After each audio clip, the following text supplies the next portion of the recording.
You won. I lost. I win with property and money, and you win even better. In the end, you get a better man. He's in, I'm out. I'm out. The hotel room for the night is all yours. I hope he likes what I've prepared for us and the gift I left you. Please don't try to return it to me. It will be a painful reminder of what a conniving and deceitful woman you really are. I am going home in my car, and under no circumstances do I want to see you, him, or your friends again. Let me know when your entourage is coming for your things. Anything I don't need, I will remove to the garage in black plastic bags, symbolizing the garbage you have turned our marriage into.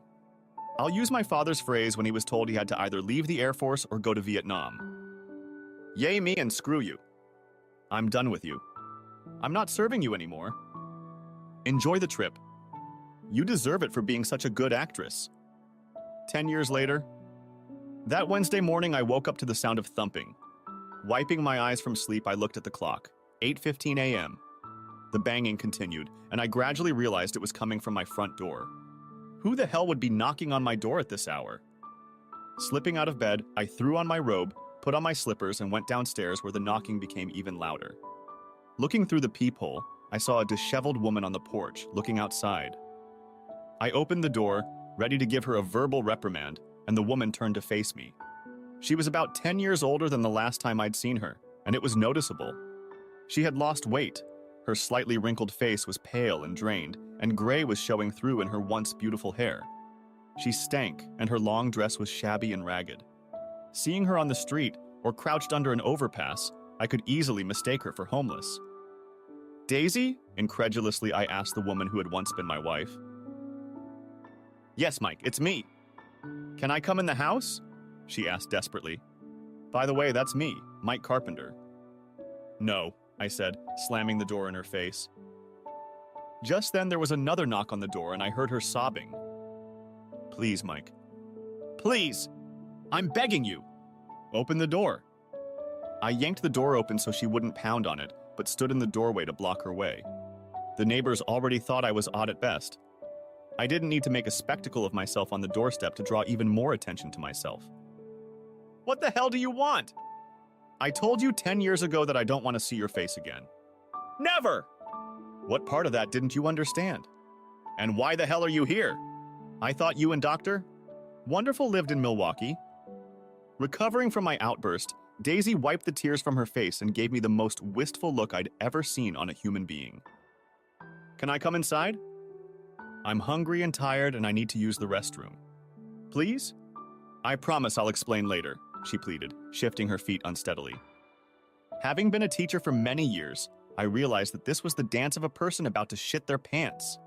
The last thing I wanted was for her to urinate on my front porch, so I swung the door open and stepped aside in a reluctant and silent invitation. You know where the bathroom is, I told her reproachfully, since I still lived in the house we once shared. Hurry the screw up! Thanks, Daisy said, stepping inside. She threw her suitcase on the floor and ran to the downstairs bathroom. I closed the door, went upstairs to take a piss, and then came back downstairs. She was still in the bathroom, so I went into the kitchen, started my Keurig coffee maker, and brewed some coffee. By this time, Daisy was back. Can I have a cup of coffee? She pleaded. I stared at her for a moment without saying a word. A huge part of me wanted to kick her ass and then throw her back out onto the street. But I'd never hit a woman before, and I wasn't about to start now, no matter how much I hated her. Besides, it might get me arrested. That would be one way to get money out of me, and I wasn't going to put up with that. Yeah, I hate a woman who begs me for coffee like a street urchin. And for good reason. I can be anything I want to be, a bastard, an asshole even. But I'm not an inconsiderate or rude host. And I invited you in. Well, let Daisy into my house. Daisy into my house. So I gave in. If only to watch her suffer and satisfy a lingering curiosity about her circumstances. I don't have any of that foo-foo stuff you used to put in your coffee, I told her. I have milk and sugar if you want it. Black will do, Daisy hummed. Thanks. I set the cup of black coffee in front of her and watched her take it with both hands. I could see her hands shaking as she sipped the hot liquid. Why are you here? I demanded. I have nowhere else to go, she finally said. I spent the last of my money on a cab fare. What happened to the love of your life? I asked sarcastically. Doctor? Bruce? It didn't work out, she stammered, answering without meeting my gaze. Oh? If my sarcasm had been sharper, you could have used it to cut tile. I saw her flinch. No. We got married after the divorce was final. Things were great for a while, but about 5 years later, everything changed. Bruce was sued for medical malpractice in a huge lawsuit that ruined him and eventually both of us, Daisy said, tears running down her face. I don't understand. What do you mean, both of you? I asked. Since I was his nurse at the time, I was included in the lawsuit. We both lost our jobs and eventually our licenses to practice medicine in Wisconsin. We ended up losing everything. Our house, our cars, our life savings, everything. We ended up in a small apartment and for a long time could only find minimum wage jobs. It was hell for us. Then Bruce changed and became physically abusive. He blamed me for our downfall, but it was his own fault. I was just obeying his orders. He became verbally abusive and hit me more than once. He even kicked me right between my legs. And one day I came home from work early in the evening and found him in bed with a young girl who lived in an apartment building. So the cheater got cheated on, I remarked wryly. I couldn't help myself. Grinning at the irony, I vividly recalled how she and her long-lost lover had humiliated me the night of our 10th anniversary celebration. Karma is real. Imagine that. It's not funny, Daisy whined. I can imagine. Nor was it funny that you and Dr. Shithead publicly destroyed me on the night of our 10th anniversary celebration. You didn't physically abuse me, but you very well could have. It would have been easier. Those wounds heal. It's the emotional and psychological trauma that lasts forever. But you didn't care then, did you? No, I didn't, I added, not giving her a chance to answer. In fact, I continued, do you even realize that today is the 10th anniversary of that very day? No, I didn't realize, Daisy replied quietly. Did you ever report the asshole to the police? I asked, letting my humanity shine through. No, I was too scared. But I divorced him. A former sorority sister, a family law attorney, took me on pro bono. Unfortunately, I had almost nothing left after the divorce. I only had enough for a bus ticket and cab fare. I haven't eaten anything in 2 days. So what do you want from me? I asked. Sympathy? I'll tell you what. You can find it in the dictionary, somewhere between shit and syphilis. I know you probably hate me, Daisy began, tears streaming down her face, but I interrupted her. Yes, I do hate you. I hate you as much as I once loved you, I growled. You were everything to me, but I was just a substitute for you. A meal ticket until the great guy came back and nothing more. And now that your life has fallen apart, you dare to come crawling back to me. Where are your parents and all your friends? They've all disowned me, cried Daisy. I wonder why, I snorted angrily. Did you and the jerk have children? No, never had any. Turns out Bruce is infertile. For some reason, he blames me for that too, she said bitterly. At least humanity won't have to worry about you two polluting the gene pool, I commented wryly. So something good came out of all that shit. She wrinkled her nose at me. What happened to you, Mike? You used to be so sweet, so compassionate. Anger turned to rage, and I clenched my eyes tight. You want to know what happened to me? Look in the mirror, bitch. You happened to me. Thanks to you, I've lost my ability to love, and I don't trust anyone. Period. The good guy finished last, I growled. But I thought you'd find someone else and move on, Daisy wheezed, eyes wide. Get over it? Are you kidding me? After what you've done? You never once let me know that I was nothing more than a backup for you. I thought we had a solid relationship, but you lied to me. 13 goddamn years! 10 of them as husband and wife. Do you really think I can trust anyone after what you did to me? I took a deep breath before continuing. And how many women do you think would line up for a chance with damaged goods after his wife left him like that? Not that I didn't quash any attempt very quickly, I added to myself. Still, there hadn't been a single crusading, beneficent woman in the last 10 years. At least I was numb enough that it didn't hurt.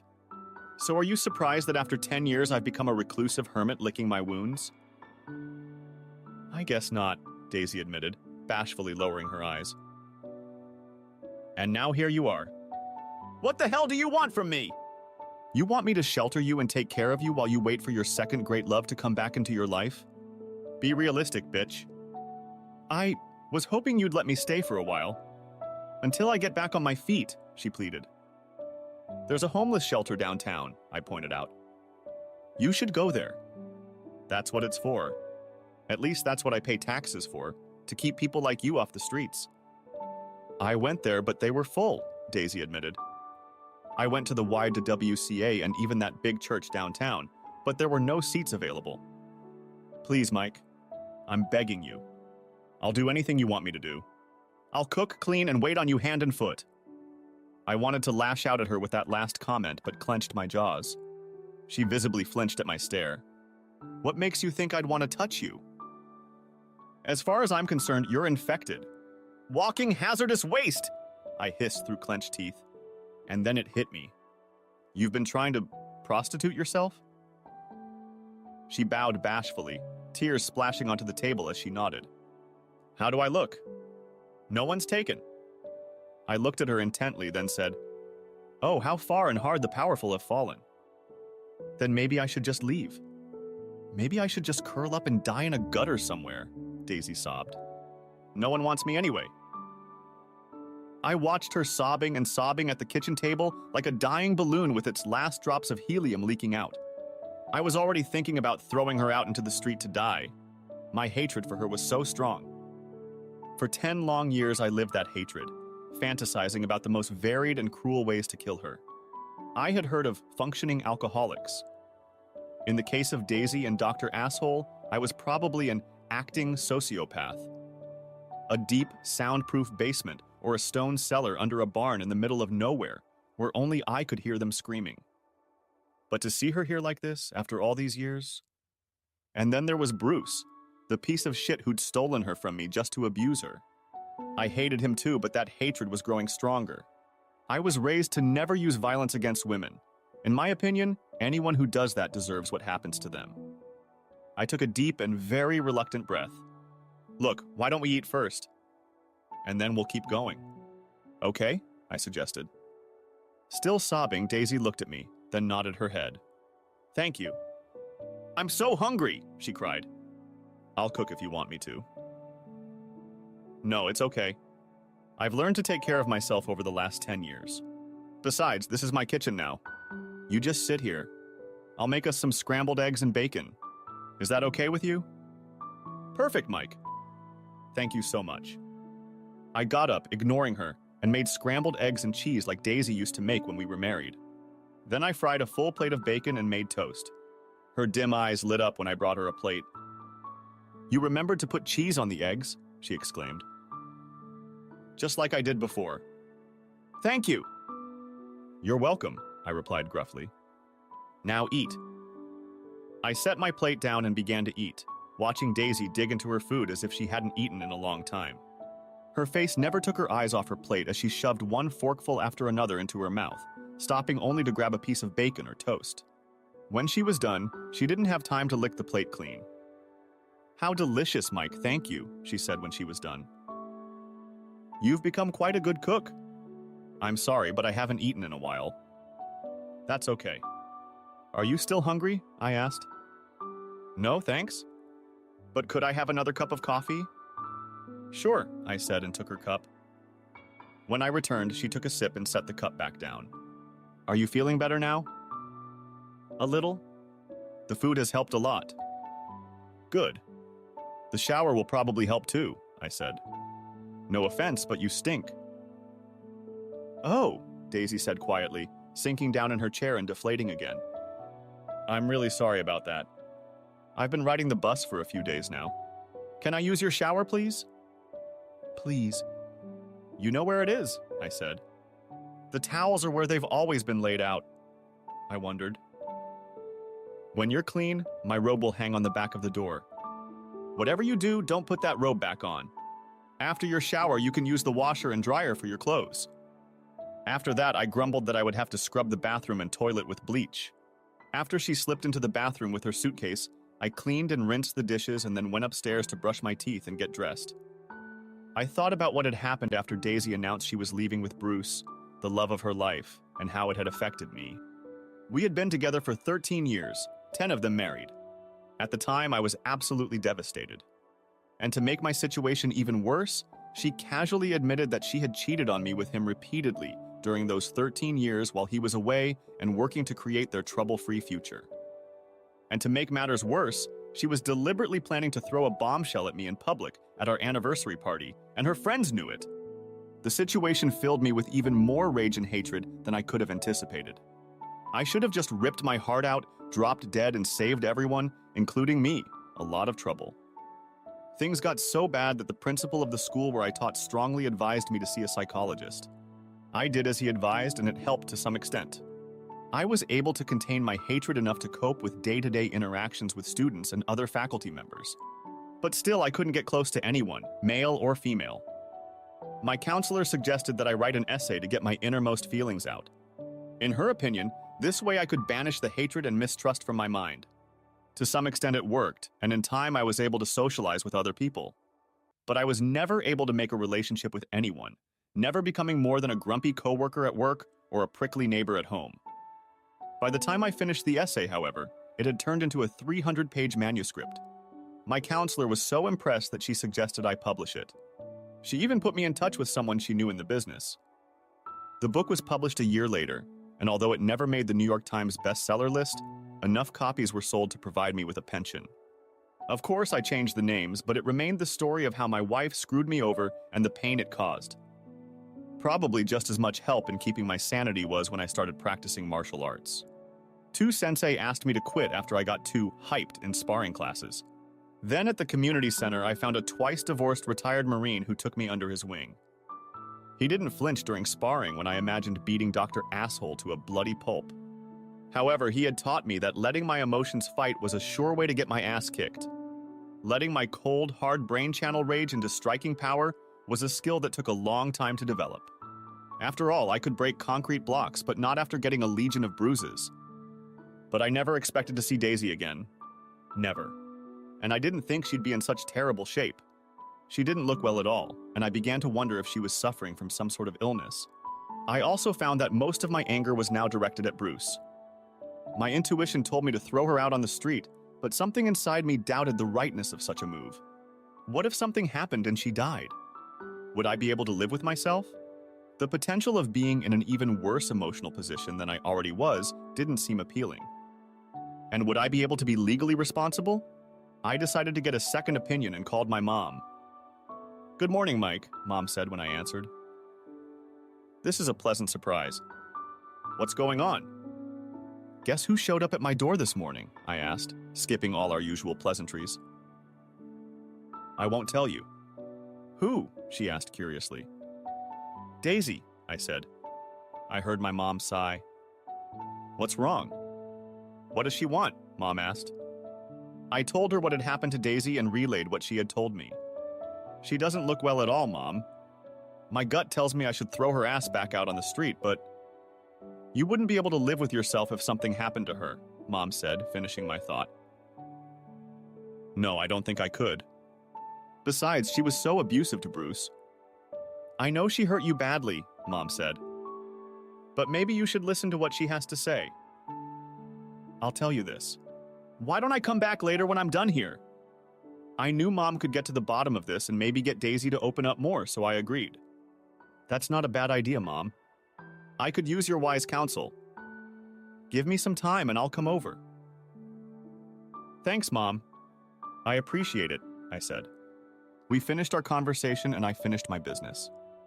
I put on a t-shirt and jeans, my usual summer clothes, and went downstairs. Daisy had already put her clothes in the washing machine and was waiting for me in the living room, dressed in my old robe and slippers. I didn't know if she was wearing anything else, nor did I care. Even though the robe was pulled tightly over her body, I noticed dark stains on her legs. She smelled better, but she didn't look any healthier. "Would you like some more coffee?" I asked. "I'd love some, please," she replied. I poured another cup of coffee and joined her in the living room. She took a sip, and I could see that her hands were shaking again. "Thank you," she whispered. "My clothes are in the washing machine. I'll leave when they're done."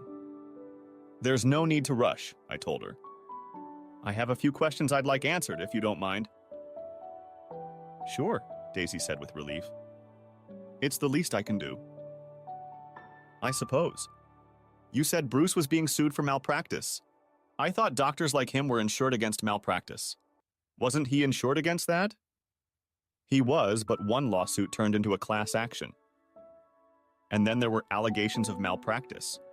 As a result, the insurance company denied coverage. Even though it was proven that most of the allegations were untrue, there were too many judgments against him, and the insurance was never reinstated," Daisy explained. "Most of the allegations?" I asked. "You mean some of them were true?" "Those charges that weren't proven were dropped due to lack of evidence," she said. "But by then, the damage had already been done. We were fired and our licenses were revoked." "Didn't you two have 401ks?" I asked, surprised. "Yes, we did. That's what we lived on for a year. We paid a hefty fine for it, but it couldn't be helped. We lost everything. No one would hire us for a long time, and we needed the money." "What does Bruce do now?" "He works as a parking lot attendant. Makes about $16 an hour," Daisy said. I couldn't help but chuckle at that, especially after Daisy talked about how he was going to be a leader in the community. "What are your plans?" I asked. "I thought I might try to find something in the medical field. I may have lost my nursing license, but I can still work in an office," Daisy said quietly. "Good luck with that," I told her. "How do you plan to get around?" "Where were you planning to live?" "I can take the bus or walk," she replied dejectedly. "I'll find somewhere to live." "It all takes money. I thought you didn't have any." I don't." "So you thought I was going to let you stay here and support you until you got back on your feet?" "Is that right?" I asked. "I knew it was a risk, but I decided to ask yes," Daisy admitted. "I know you don't owe me anything, but I thought maybe since I gave you everything in the divorce, you could show me some kindness." I was so enamored with the bastard that I honestly didn't realize how my stupidity turned out for you. I realize now that coming here expecting something was a mistake. You're right. I don't owe you shit. She looked defeated, but I sighed and added, "But I'm not exactly a heartless monster. It's obvious to me that you need help. My mom will be here soon. She'd like to talk to you before I make a decision." "Of course," Daisy replied with relief. "I always had the best opinion of your mother." "And she loved you like the daughter she never had," I replied. And then she added, without knowing why herself, "Even after everything you did, Mom still loved you." "Loved?" asked Daisy in surprise. "Yes. That's why you have to be brutally honest with her. Do you understand me?" "I understand. And I promise I'll be brutally honest with her." "And Mike?" "What?" I asked. "Thank you for everything," Daisy said very sincerely. "Don't thank me yet," I said. At that moment, I heard the doorbell ring. Looking through the peephole, I saw my mom, so I opened the door and let her in with a hug. "Daisy!" "My goodness, girl, has it really been 10 years?" my mom asked, seeing Daisy in my old robe. Both women hugged and kissed each other on the cheeks. "It's good to see you again, Lorraine," Daisy replied. "Mike, dear, why don't you let us girls talk for a while?" asked Mom. I knew this was her way of asking me for privacy, so I retreated to my home office, closing the door. I surfed the web looking for any information about the negligence lawsuit against Dr. Bruce Williams. It took a while, but eventually I found something. From the summary, it appears that Bruce saw about 2,000 patients over 4 years and diagnosed about 97% of them with epilepsy. But it turned out that some children were suffering from seizures, had other medical conditions, or were simply sleep-deprived.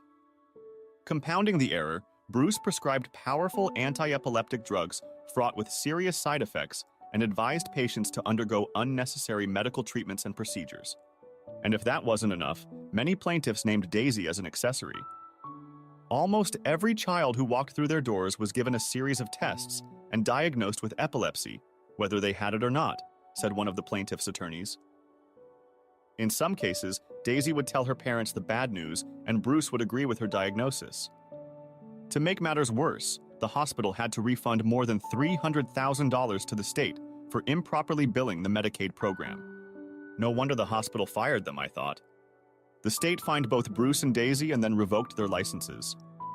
After more than half an hour, I leaned back in my chair, shaking my head at what I had just read. I had no doubt in my mind that Bruce was the mastermind behind the scheme, and Daisy was simply going along with everything he said. I heard a knock on the door and saw Mom show her head.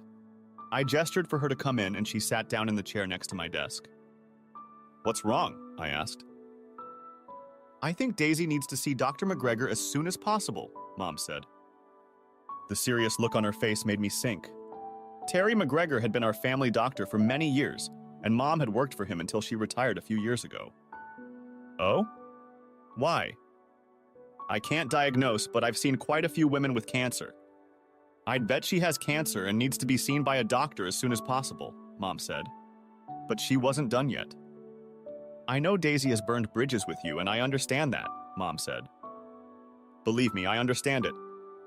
But if she has health problems, we have to do everything we can for her. It's the right thing to do." She gave me a small, crooked mom smile. "I never told you that being a Christian was easy, did I? Besides, Michael James Carpenter, your father and I didn't raise you to be an uncaring asshole, did we?" I wrinkled my nose, gave her a small, crooked baby smile, and shook my head. "So," she continued, "I took the trouble to call Dr. McGregor. He's agreed to meet with her today and will run all the preliminary tests for me. If they find anything, they'll refer her to a specialist and help her with her Medicaid forms. She'll change her clothes now and I'll drive her over." "You can't afford that, Mom," I said. "Here, let me give you some money." I pulled out $200 bills and held them out to her. "Thanks, Mike." "You're a good son." "Thanks. I want it to be clear that I'm not doing this for her. I'm doing this because of the way you raised me. And that doesn't mean I forgive her or take her back," I added with determination. "I understand," Mom replied quietly. An awkward silence ensued. "Did she tell you that bastard Bruce beat her up?" I finally asked. "Yes, she did." Her completely neutral expression and completely level tone surprised me. I nodded my head curtly in acknowledgement. That bastard should pay for this, I thought. Another awkward silence ensued. "Call me if you hear anything," I said. "I will," Mom assured me and kissed my forehead before leaving the office. I walked out and saw Daisy in a different dress. It was clean, but just as threadbare as the one she was wearing earlier. "Thanks for breakfast," she said meekly. "You're welcome," I replied stiffly. I held the door open while they left the house, then closed and locked it when I saw them leave. I grabbed another cup of coffee and headed to my office where I researched the Bruce and Wisconsin laws regarding spousal abuse. What I found didn't bring me relief. One website said that while the state takes abuse allegations seriously, many cases can only be prosecuted within 3 years of their occurrence. I had no idea how much time had passed since Bruce had attacked Daisy, but my gut told me there was likely little the authorities could do. I was more than cynical. There wasn't much they could take away from him, and if they put him in jail, the state would have to pay for his treatment and 3 squares a day in an overcrowded system. At best, community service. If the state won't punish him for me, I may have to do it myself. But how? Frustrated, I shut down the computer, changed into workout clothes, and went downstairs to punish myself on my new, state-of-the-art stationary bike. I programmed the trainer so that it would take me over rugged mountainous terrain. I focused on the scenery displayed on the widescreen monitor. Daisy wasn't the only one who had changed in the last 10 years. When we'd gotten married, I'd been trim but out of shape. Today, I was not only trim but quite fit and liked to work out at least 3 times a week, giving it my best. After my workout, I showered and dressed, which did wonders for my overall mood, and then ate a light lunch while watching the news. It was already 3 in the afternoon when I finally heard my mom's message. "I was starting to wonder what happened to you guys," I said as I answered the phone. "We just finished with Dr. McGregor," Mom replied tiredly. From the tone, I suspected that Daisy was out of hearing range. "What have you heard?" I asked. "He's very worried about Daisy. The tests aren't good. He thinks she might have cervical cancer, but he wants a second opinion from an oncologist." "An oncologist?" I exclaimed, mentally picturing dollar signs. "She filled out forms for Medicaid and emergency state assistance," Mom said. "She has an appointment at the cancer center on Friday. Dr. McGregor has already made that appointment. He also said she is eating very poorly and believes she has been physically abused." "We know she's been abused," I said. "And she told me she hasn't eaten in days." "He seems to think it's much worse than that," Mom said, and sighed. "It's not just the amount of food. It's about him not getting all the vitamins, minerals, and nutrients he needs to stay healthy." I could see she was worried. "Look, Mike, it's getting late, so I'm going to take her to get something to eat and then stop by Walmart to pick up a few things. We'll stop by and pick up her suitcase. If you don't mind, I think she should stay at my place. We have a lot to talk about, and I think she'll be more comfortable talking to a woman." "I think that would be best," I quickly agreed, glad to have this problem off my shoulders. "I'll be here. Thanks for letting me know. I'll call you when we're on the road," Mom said. "Love you, son." "Love you too, Mom," I replied before ending the call. She called back about 3 hours later to let me know they were on their way. I held the door open as they entered the house. Mom pointed to the study and we went in there while Daisy gathered her things. "Sorry it took so long," Mom started. "It's okay," I said. "What's going on?" "We're going to be busy taking care of Daisy for the next couple days. There's a lot to do before her appointment on Friday. I know you don't care for her, but she told me she still loves you and wanted to know." I pulled myself together and shook my head furiously before she could finish her statement. "No, Mom. There's no way I'm going back to her. Not even as friends. Not after she lied to me, cheated on me for 13 years, and publicly humiliated me. That's no way to treat someone you love, and I won't go down that path again. I'll be nice to her for you, but that's it. I have nothing left for her. Nor for anyone else, for that matter," I added bitterly. "I understand," Mom said. "I was just thinking." "I know. You thought I could forgive her and start over. That ship sailed 10 years ago." I told her that, but she thinks she can get you back. "That's not going to happen," I said firmly. I wondered if delusion was one of the symptoms of cancer. Besides, I'm no longer the same person she left 10 years ago. "No, you're not," Mom replied sadly. "Honestly, sometimes I miss the old Mike. At least he laughed and smiled once in a while. Can you at least come over for dinner Friday night? I'll cook your favorite meal." "Lasagna?" I asked, suddenly feeling hopeful. "Sure," she replied with a smile. "I'll be there," I promised. "Your lasagna always makes me smile." We hugged and walked back to the front room where Daisy was waiting with her suitcase. "I'll stay with your mom if that's okay with you," Daisy said weakly. "That's up to her," I said as my mom threw me that look. "Anyway, thanks for breakfast and for listening to me," Daisy said with tears in her eyes. "You're welcome," I said with a slight nod. "Don't forget about dinner on Friday," my mom reminded me unnecessarily. "I'll expect you no later than 6:30. "I'll be there, I promise," I told her. I managed to spend the next 2 days doing things. Even though school had gone on summer vacation, I still had a lot to do. I had to work through the new curriculum, approve lesson plans, and so on, as well as the house and yard that needed to be kept in order. I didn't have time to think about Daisy, so I figured she was in good hands anyway. Mom had a knack for getting through the system when everyone else was up against brick walls. At one time, she was the best nurse and medical billing specialist in the state. It was finally Friday and I left the house after a nice hot shower, stopping for a bottle of wine at my mom's lasagna. I arrived at 6:15 and was met at the door by Daisy, who let me inside, telling me that Mom was busy in the kitchen. It was obvious that Daisy was crying about something, but I didn't comment. "Thanks," I said as I walked past her and headed for the kitchen. Mom turned as I walked in and her face lit up when she saw the bottle of wine. I set the bottle down and gave Mom a hug. We sat down at the table and began to enjoy the lasagna. Daisy looked like she was about to break down.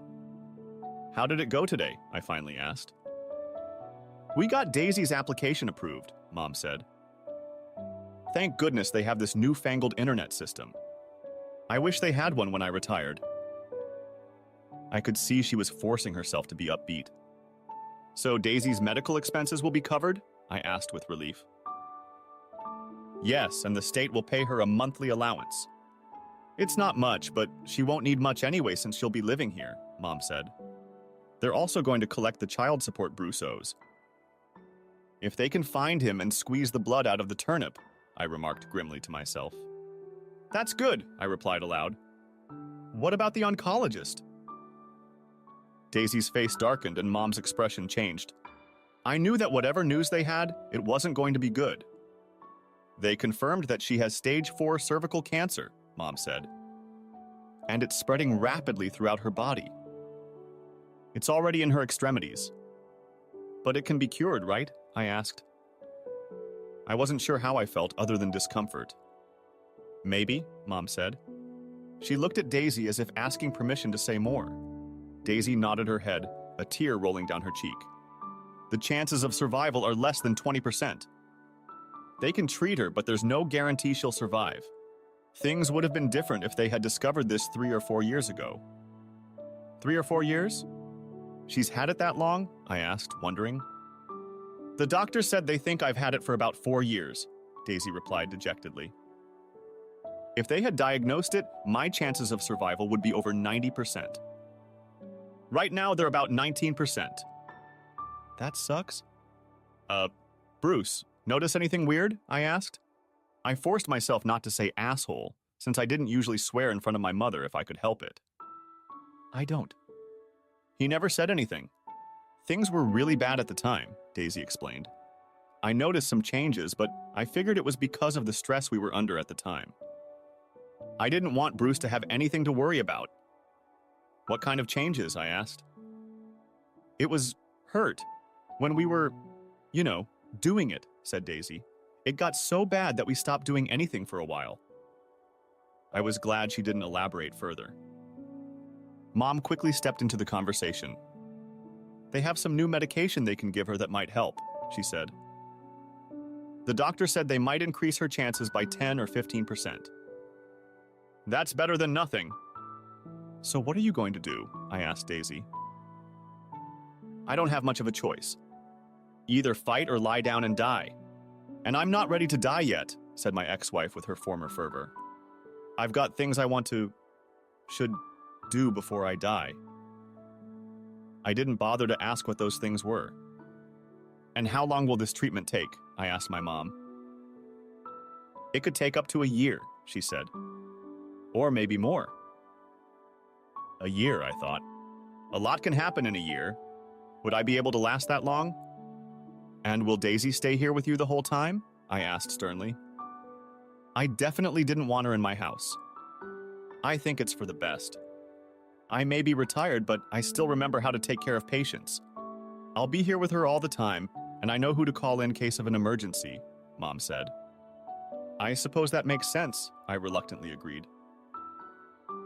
"Will you be able to handle this arrangement?" my mom asked me.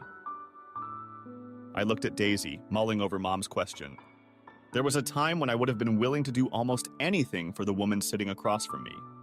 Then I remembered how she had so unceremoniously dumped me in public for Bruce. Daisy saw the look on my face change. "I know you don't trust me, but," she stammered. "That's the understatement of the year," I said, interrupting her. "Let me put it to you this way.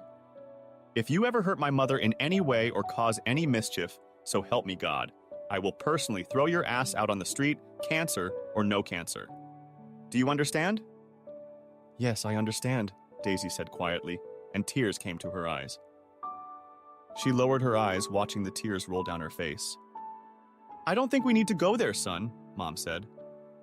"Let me put the dishes away and get the dessert." "I'll help you," I offered, but Mom shooed me away. "That won't be necessary, son," she replied wryly. Then she sighed. "Besides, I think you two need some alone time right now." Daisy looked at me again as Mom walked away. She wiped her face before she spoke. I started reading your book the other day, she said. It's a good book, by the way. Was I really that awful to you? I have a videotape of that night from different points of view, I replied. You didn't know it, but I hired a videographer to record the party so we could show it to our kids one day. He captured the whole incident. Some of the other guests filmed everything on their phones too and gave me their videos after it was over.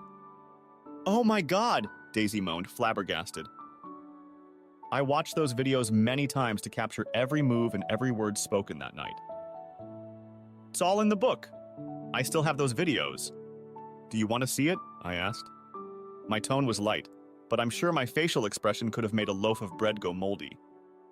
No, that won't be necessary, Daisy said. No wonder you hate me to the core now. After reading this, I don't even like myself very much. I never thought...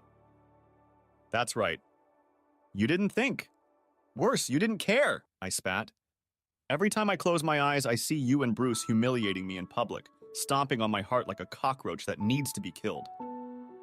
For years, I've fantasized about 1,000,000 ways to kill you both, and each way has been more brutal and bloody than the last. Daisy began to sob at this revelation, looking at me with horror. But I wasn't done yet. It's all in the book. I started hating everyone after your family and friends gave me shit. They all said I should just get over it and move on and be happy for you. And I said to hell with it.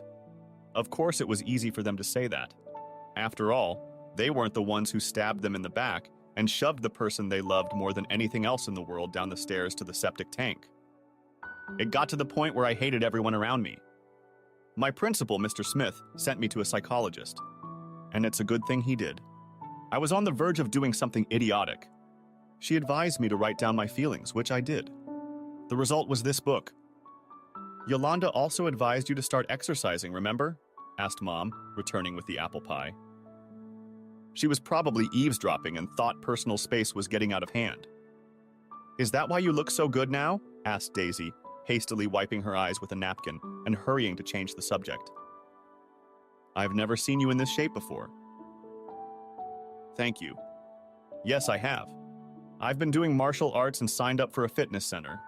It's helped me a lot. But you're still angry, Daisy remarked. Even after all this time. It's much better now than it used to be, believe me, her mom assured her. 2 years ago, you wouldn't have even walked through the door. At least not on your feet. Maybe on your head. I'm sorry, Mike. I really am. I knew it would hurt, but I didn't realize it would destroy you like this. That's why I gave you everything in the divorce. I thought it would help you move on. When you didn't fight back, I thought you'd be okay, Daisy said. To tell you the truth, my lawyer was shocked when he read your petition. He told me I had to sign it quickly before you changed your mind, I admitted. Have you dated anyone since then? Hesitantly asked Daisy. Not really, I replied curtly. A couple of drunken one-night stands, but that's about it. I don't even remember their names. Out of the corner of my eye, I saw my mother's eyebrows rise to the ceiling and a look of utter disgust flash across her face. She bit her tongue to keep from telling me what she thought. I knew I'd find out later, but at that moment I didn't care. Oh God, Daisy sighed. I don't know what to say. I guess a sorry won't be enough, will it? No, it wouldn't, I agreed sourly. We ate the pie in silence, but I could see the hurt on Daisy's face and I didn't want to look at Mom's face. After we finished, we said goodbye and Mom walked me to the door. I made sure Daisy couldn't hear what I was about to say. Are you sure you're doing the right thing, Mom? I asked. What about her family? Can't they help? I called her parents. They've moved to a nursing home in Florida and refused to talk to her. I got the same response from her sister. Will they do anything to help her? I asked. No. Nothing, Mom said quietly. She doesn't have anyone, Mike. Nothing. What a truly screwed up family, I said, shaking my head. Then I looked at her. Even when I turned into a bitter old rascal, you didn't abandon me. You were there for me when I needed to be scraped off the sidewalk. You and Dad always said family takes care of family. No argument here, Mom replied with tears in her eyes. What are Daisy's chances? Really? I asked seriously. Mom looked back at Daisy before answering. I honestly don't know, Mike. They've made quite a bit of progress since I retired. And although I was a nurse, I've spent the last few years in accounting and administration. Still, I've seen people in better shape than her die, and I've seen people in worse shape survive. There's no way to tell. We'll just have to wait and see. She looked at me, neither hopeful nor angry. A lot of it comes down to wanting to live. To have something to live for. I ignored that. I'm worried about you, Mom. What if she does something behind your back? I know you don't trust her, and I understand. Thank you for your concern, but I don't think it's warranted. She literally has nothing and no one right now. And people who have nothing to lose, I said. Be careful. If you need anything, let me know. I will, Mom promised. But I don't think you have anything to worry about. I hope not, I said. Anyway, thanks for dinner. I'll be in touch. Love you. Love you too, son, she replied, kissing me on the cheek. And please, I know you hate her right now, and I understand, but she's nearing the end of her rope. Please try to keep your emotions in check. Don't cut the rope she has left to cling to for her own sake. I'll try, Mom. I sighed heavily, consumed by the dull, universal pain. That's all I ask. And I promise not to play matchmaker. Thank you, I replied, and smiled at her before walking away. The next 2 months flew by quickly. I tackled projects I wanted to do around the house when I wasn't preparing for the new class coming to school. Classes were due at the end of August, and I promised myself at least a week off before class. On Fridays, I had dinner at my mom's house. I saw the effects of Daisy's chemotherapy, which was making her weaker and sicker. I thought the treatment was supposed to make the patient better, but apparently that's not how cancer is treated in all cases. By mid-August, she had lost all her hair and was wearing a stylish bamboo chemo cap. My feelings for her didn't change, but I learned to be polite to her, which seemed to make her feel better. It was more for Mom's peace of mind than anything else. Daisy also started getting money deducted from Bruce's paycheck. It wasn't much, but it was better than nothing. Daisy opened a checking account at the local bank, and Mom made sure the money went into it. Daisy insisted that Mom keep some of the money to offset the cost of food and electricity. Eventually, Mom agreed and kept 10%, which she put in a small box. I figured that this money would go to cover funeral expenses if and when that happened. On the Friday before school started, I drove to my mom's house as usual and saw an old, beat-up Toyota parked on the curb in front of her house. I saw the Wisconsin license plates, and I was suddenly overcome with a terrible feeling. I parked in the driveway and walked into the house as usual. Mom was sitting on the couch, and Daisy was lying in a chair covered with a blanket. I heard a noise from the kitchen, then saw Mom's cell phone in her hand, and hoped she had called 911. They both looked scared, and I realized why when Bruce came in from the kitchen with a can of soda and a partially eaten sandwich. The part of my mind I'd learned to keep on a short leash grinned like a wolfhound with a growl that originated deep in my gut. He was still over 6 feet tall, but his once commanding presence was gone. He now looked ungroomed. His hair was uncombed and his face was covered with 2 days' worth of stubble. He was still trim, but no longer as trim as he had been 10 years ago. Instead of an expensive suit, he was wearing dirty jeans and an equally dirty denim shirt with the collar unbuttoned. Well, if it isn't the asshole teacher, Bruce snorted haughtily. My hatred for this man had reached a critical point. I'd never been in a real fight in my entire life, but I'd learned a lot from sparring martial arts. One of the first things I learned was to avoid fighting if at all possible. Even if you win, the consequences can haunt you for life. What do you want, Bruce? I asked coldly. I want the money that bitch stole from me, he growled. Stole? I was under the impression that your court ordered to provide a percentage of your net income for maintenance, I said. My tone was even, but my eyes were probably snake eyes. The difference is the same. They took my money and I'm about to be evicted because I can't pay my rent, Bruce hissed. Thanks to her. You had enough money to drive here from Milwaukee, I reasoned. You could have used it to pay the rent. Don't bullshit me, little teacher. Maybe I should just kick your ass like I should have done 10 years ago. That bitch was the only reason I didn't. She insisted that I treat you with respect for taking care of her all those years ago. Why don't you just leave and we'll forget this ever happened, I said, slowly raising my hands, hoping to stop a potentially deadly confrontation. That also set me up for half a dozen blocks and a few neat counterpunches, but he probably didn't realize that. Daisy is sick. She has cancer and she needs all the help she can get. Cancer, huh? Is that her latest lie? Asked Bruce. He set aside his Coke and sandwich, then reached behind his back. When he brought his hand back, there was a revolver in it. I just so happened to have the cure for that, he added, pointing the weapon in Daisy's direction.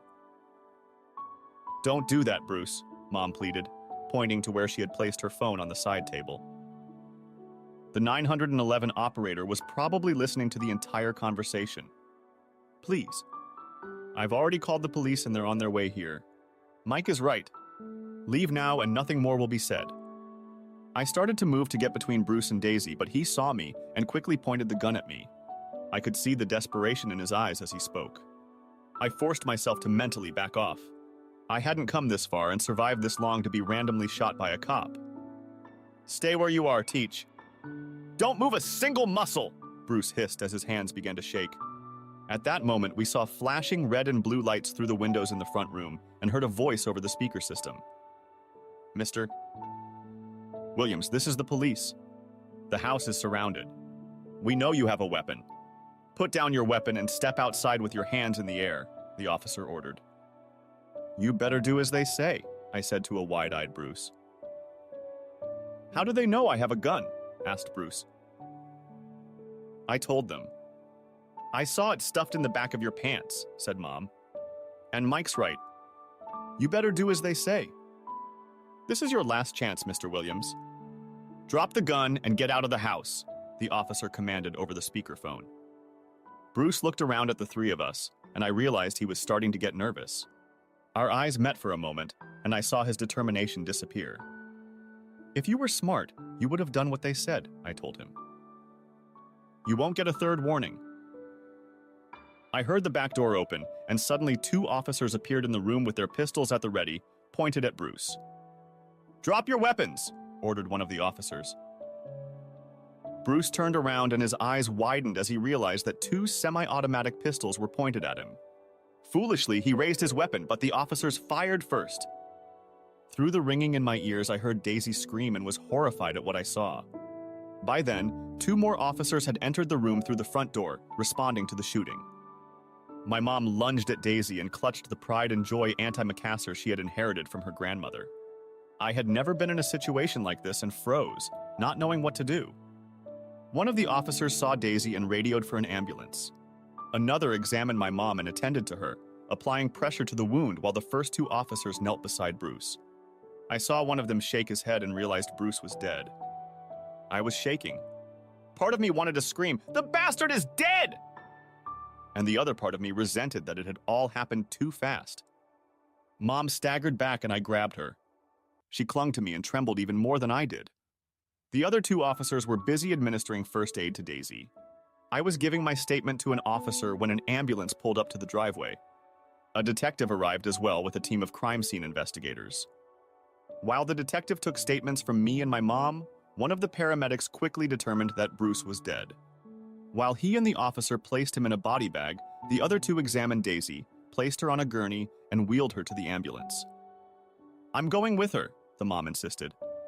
However, the paramedics informed her that there was no room in the ambulance and suggested she follow them. You can come with me, I told her. The detective informed us that the house was now a crime scene, so we would have to leave while they worked. He promised to lock up the house before he left and said they might need to talk to us later. Here's the name and number of a good cleaning service, the detective said, handing Mom a business card. She absent-mindedly accepted it, and we got into my car. As we drove to the hospital, my head was spinning. I wanted to deal with Bruce on my own, and I was glad the asshole was dead, even if not by my hand. Strangely, I felt terrible about Daisy being hurt and hoped she would be okay. My emotions were mixed up, to say the least.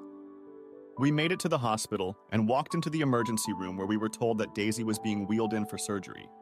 After arguing over the definition of next of kin and my mom showing Daisy's Medicaid paperwork, and a form naming my mom as Daisy's medical proxy, the nurse behind the counter escorted us to the waiting area where we sat for several hours. Finally, the doors opened and a doctor approached us. "Mrs. Carpenter?" he asked. "Yes, that's me," Mom replied. "How's Daisy?"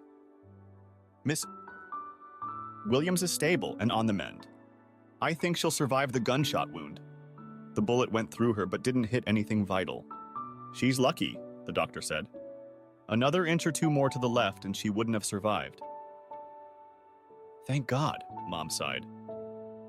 "She's lost a lot of blood, and her weakened condition due to the cancer and chemotherapy isn't in her favor.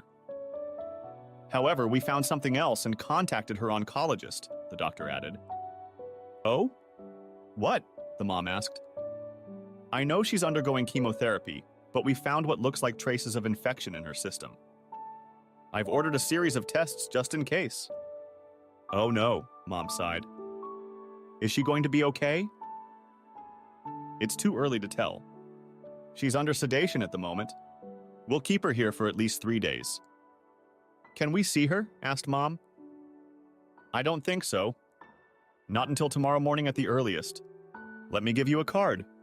You can call this number anytime to check on her progress and find out which room she will be in," he said as he handed Mom the card. We left the hospital and drove back to Mom's house. We were both silent the whole way, but Mom cried most of the way. I was immersed in my own thoughts. I remembered telling Daisy about how I had fantasized about killing her and Bruce. Now she was lying in the hospital fighting for her life. Surprisingly, I felt a little bad about it and did my best not to think about it. When we got back to her house, I saw that the crime scene tape had been ripped off and was lying in the trash can outside the house. There was a note on the door from the detective saying that the crime scene had been vacated. He had locked it up and given the key to the neighbor. Mom immediately set about cleaning it up. I saw the remains of the chair that Daisy had been sitting on when she was shot and took it to the car to take it to the dump. When I returned, my mom was on her knees wiping the blood off the floor. Her tears dripping onto the floor watered it almost as much as the bucket and rag. "Is there anything I can do to help?" I asked, after standing silent for a while. "Thank you for asking, but no," she replied without looking up. "I've cleaned more than that." "Would you like to stay at my place tonight?" I asked. I knew our mom was strict, but everyone has their boundaries. "That won't be necessary," Mom replied, wiping her forehead with her forearm. "I'll be fine. Besides, I need to be here in case the hospital calls." I thought about it and shook my head.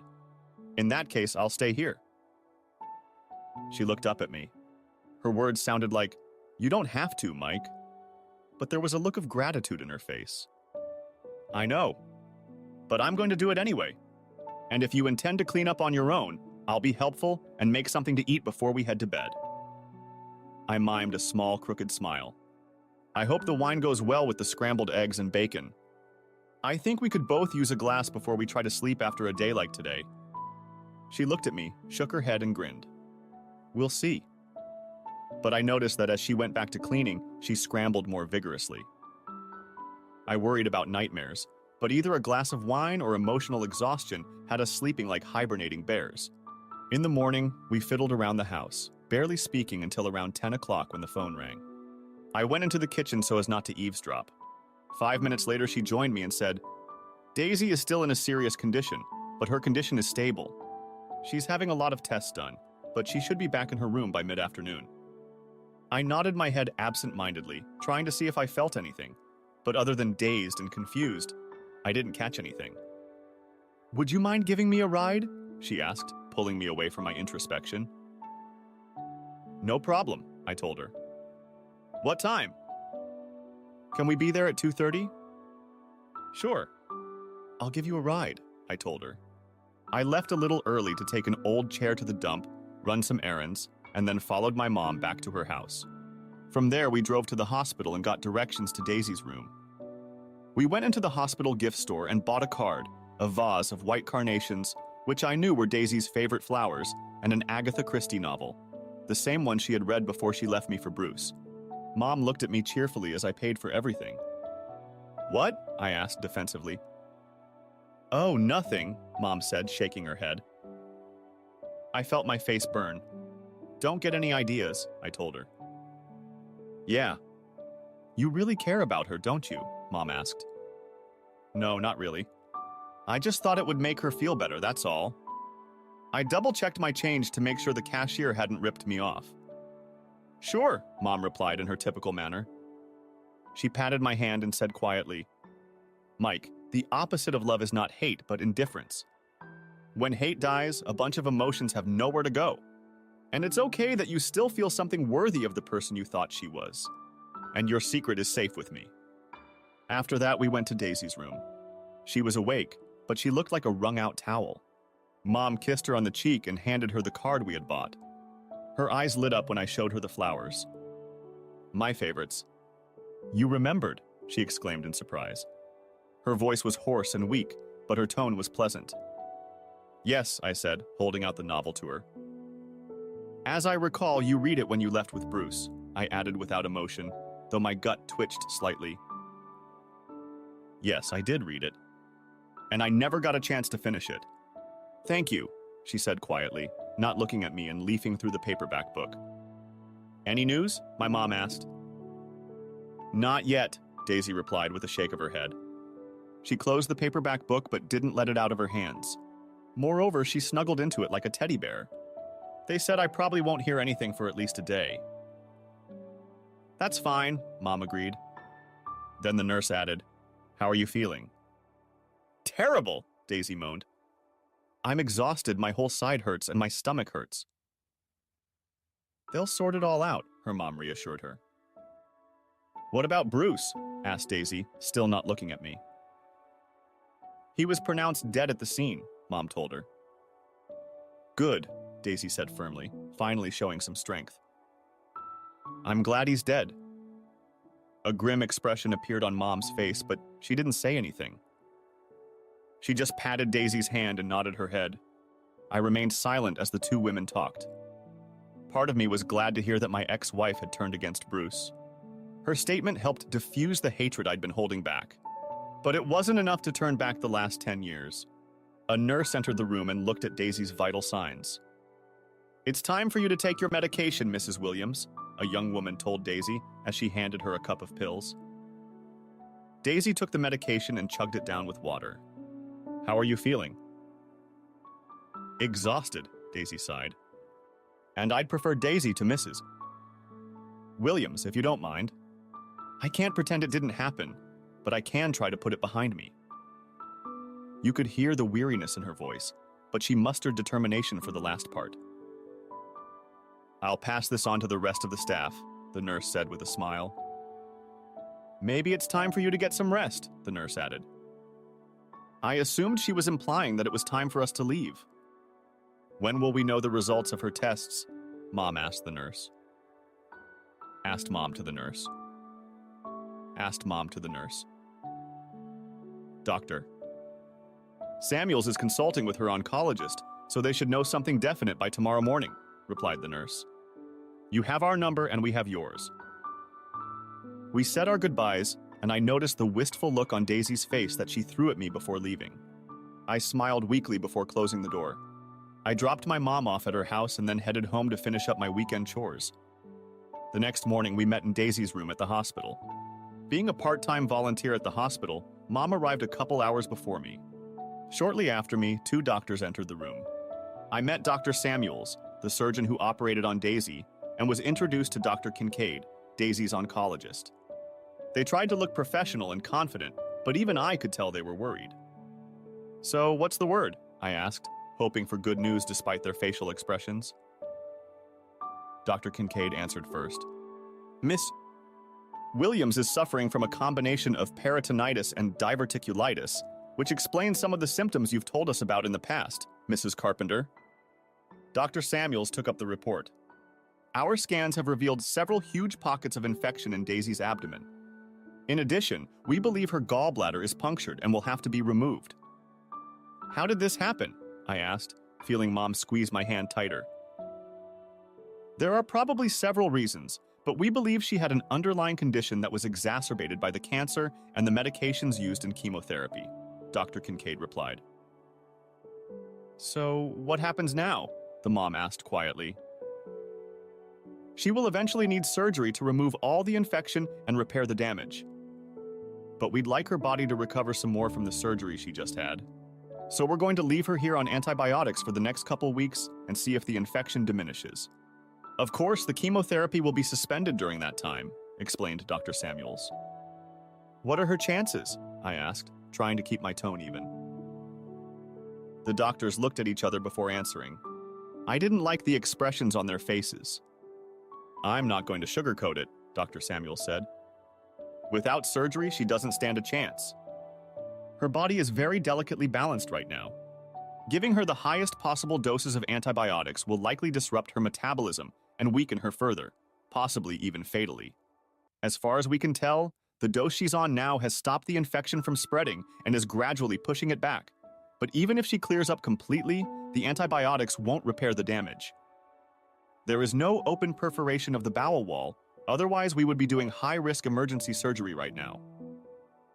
But she was probably on the verge of perforation when we caught her, and the bowel wall is probably perforated in one or more places.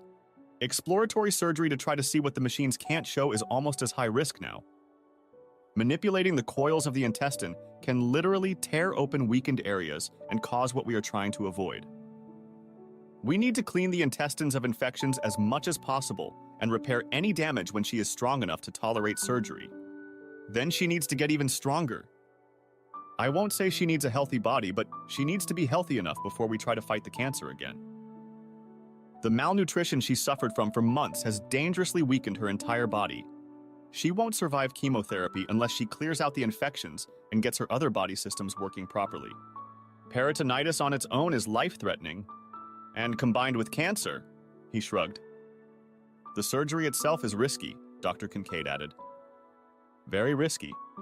We estimate that given the level of infection in her abdomen and the damage to her internal organs, her chances of survival are between 30 and 40%. So I have no chance without surgery or less than with it. Is that what you're saying? Asked Daisy soberly. Her eyes were wide open and I could see she was sweating, but her voice was steady. Yes, I'm afraid so, Dr. Kincaid confirmed. However, once you recover from the surgery, you should be able to undergo the chemotherapy without any problems. Then I guess we have no choice but to do the surgery, Daisy said weakly, sinking back onto the bed. Good. We'll make all the necessary arrangements, Dr. Samuel said. They left the room and Daisy burst into tears. Her mom cradled her and comforted her. Don't worry, Daisy. You have the best doctors in the hospital on your side. Everything will be okay, she said as Daisy cried. I had a lot to get through and I couldn't do it here.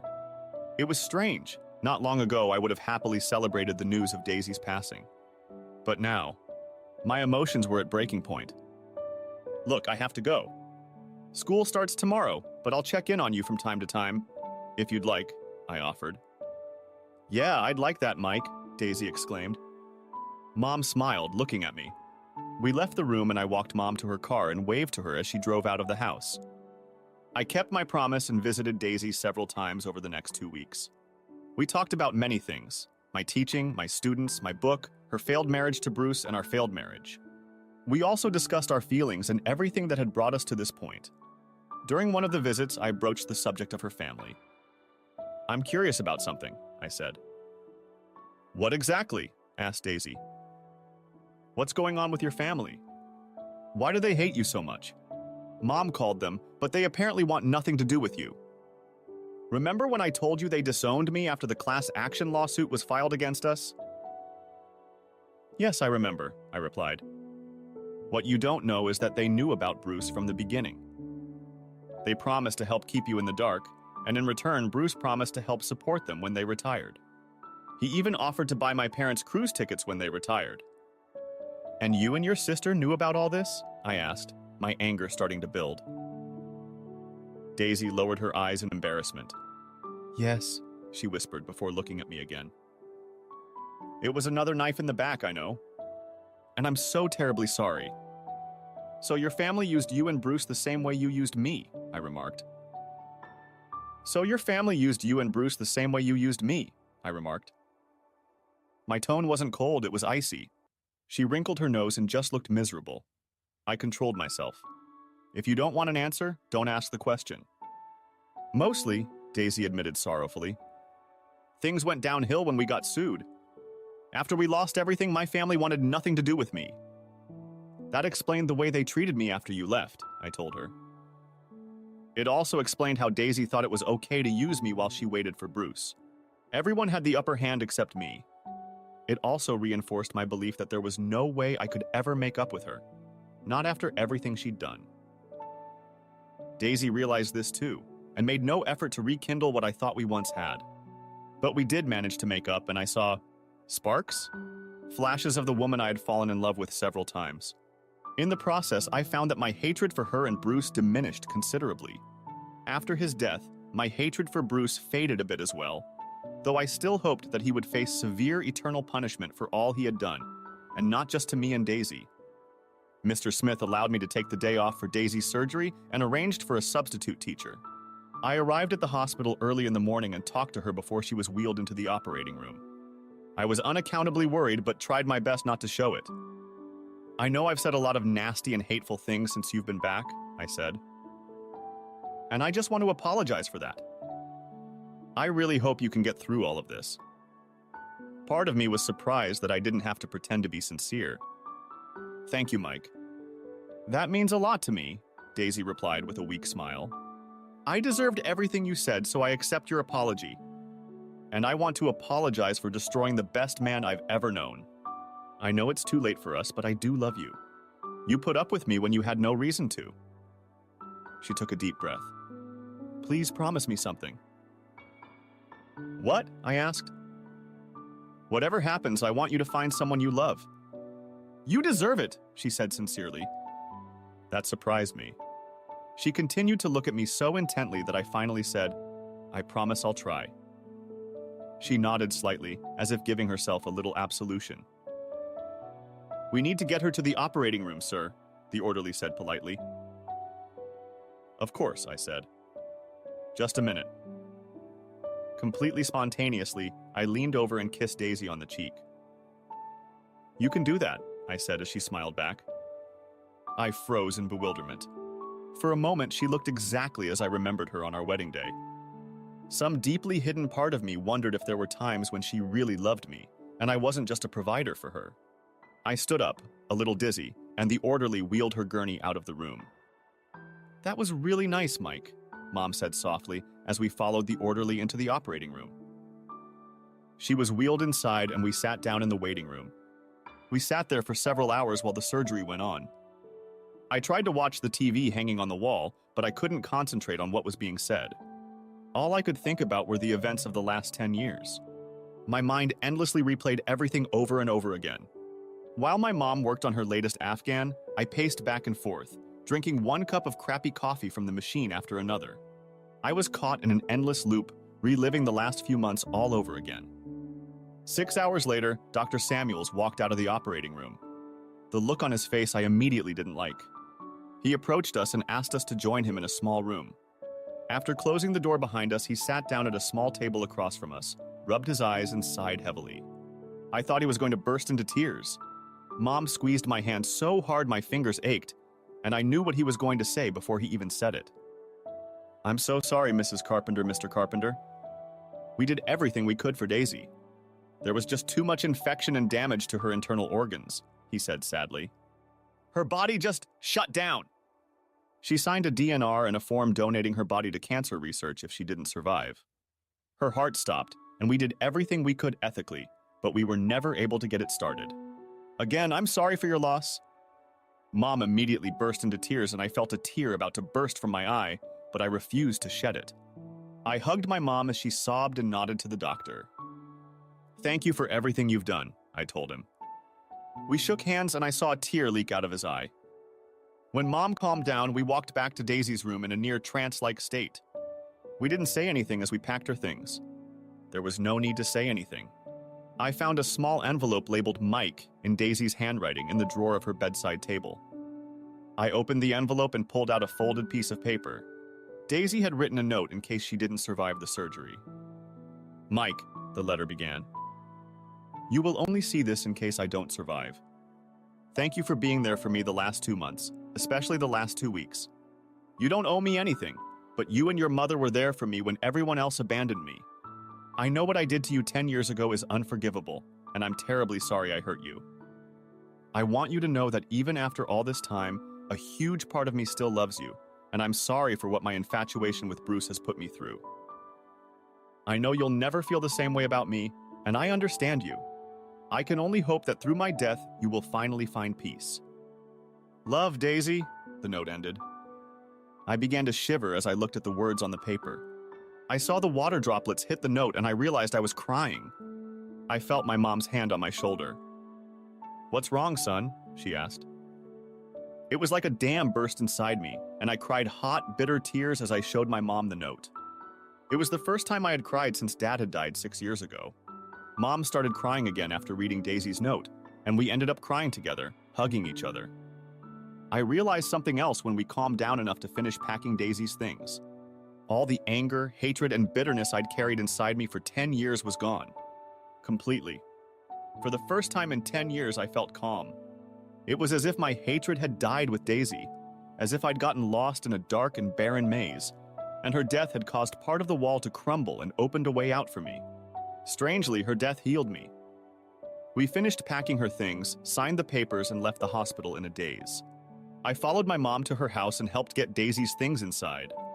We had a gloomy dinner of leftovers, barely saying anything to each other. After I helped her put the dishes away, she left to go to her room, and when she came back, she held something out to me. I looked at what she gave me, a small picture of a smiling Daisy in her mom's chair. It had been taken shortly after the chemotherapy started. I just thought you might like something to remember her by, Mom said. Thanks, I said, hugging her. By the way, do you want to call her family or me? Would you mind doing that? She asked. I talked to them once, and that was all I could handle. Sure, I said. I'll call as soon as I get home. Mom handed me a slip of paper with the number on it, which I put in my pocket. We hugged one more time and I left. Back home, I called Daisy's parents. Her father answered after the second ring. Fred, it's Mike Carpenter, I said. What do you want? He asked angrily. As I considered my words, I wondered what had gotten into his underpants. After all, I wasn't the one who'd turned down financial support and a retirement cruise. Your daughter Daisy died in surgery today, I said. I don't have a daughter named Daisy, Fred grumbled. Not anymore, you don't. Why are you calling? I just thought you might be interested to know. So what do you want from me? Asked Fred. Do you want us to demand a body or something? No, she donated her body to cancer research, I said, barely restraining myself. Well, at least her life wasn't wasted, he growled. Don't call here again. I heard him curse before ending the call. I felt like calling back and ripping him to shreds, but I decided that would be a waste of time. Sighing, I called my principal at home and told him the news. I'm sorry to hear that, Mike, he said. How are you holding up? I've gotten better, I said. But I'll be fine. Look, why don't you take the rest of the week off, and I'll put it down as paid parental leave. I'll find a replacement. Thanks, I really appreciate it, I said. We finished talking and I grabbed a beer from the fridge. I opened the bottle and took a long look at the picture my mom had given me. Here's to you, kid, I said, and took a big sip. Epilogue, the following June. I've never been comfortable in a cemetery, which is probably to be expected. The endless reminders of mortality can be depressing to someone with an ordinary imagination. I parked my car on the center path under the broad branches of an ancient maple tree and walked. The sun was shining brightly on the cemetery's main road, but as I drove into the ornate wrought iron gates, everything turned a kind of gray. It was one of those mysteries of life. I found the monument pretty quickly. It was small, but much newer and cleaner than the surrounding stones. I sighed as I looked at it. I remembered the way my mom had looked at me when I filled out the form at the monument company. I didn't want to bury her under the last name Williams because I was sure my ex-wife would come back to haunt me. But the cemetery administration insisted on using the name Williams because that was what was listed on Daisy's death certificate. So that's the name that was used. So far, no ghosts have appeared. There was a small bronze flower tube next to the monument, and I placed the white carnation I had brought with me in it. The grass in the small plot was still no more than green fluff, and the soft earth had not yet had time to settle. When it was over, the medical school cremated Daisy's remains and returned them in a simple urn with a letter of thanks. Mom and I decided to bury her rather than scatter her ashes after almost an entire bottle of wine, a few tears, and a few laughs. Bruce was buried in a neglected and unkept far corner of the lot under a small concrete block topped with a bronze tag with a single serial number. A pauper's grave. I'd only visited it once, just after Daisy died. I poured a bottle of urine on the ground right where I calculated his face should have been. If anyone saw me urinating on him, I might have to explain myself. After a few minutes of silent reflection, I muttered my goodbye. I had shed all the tears last week when Mom and I were the only ones present at her burial, despite turning to Daisy's family and so-called friends. I guess I figured that if jolting Joe DiMaggio could take Marilyn's body after her divorce and lay flowers at it for 20 years, I could bury Daisy and leave carnations for her from time to time. The grayness around me disappeared and I felt, not sad or happy, but like a clean blackboard waiting to be written on. As I walked back to my car, I noticed two more mourners a few rows away from me. One is a woman in a black dress, conservative, neat and tidy and clean but somber. She had braided her long blonde hair into a braid that reached to her waist. A small, shivering boy in jeans and a loose camouflage jacket clung to her. His hair was short and dark. I don't know why, and the last thing I wanted to do was intrude on personal grief. But I walked up behind them and looked at the sign. Ryan G. Englert, Sergeant, USMC, September 9th, 1990. September 10th, 2022. Husband, father, Marine. He will be greatly missed. I saw the silver star and purple heart symbols. The woman looked at me fearfully. She had the bluest eyes I'd ever seen. "I'm sorry," I muttered. I didn't mean to intrude. Before she could say anything, the little boy looked up and said, "I miss him so much."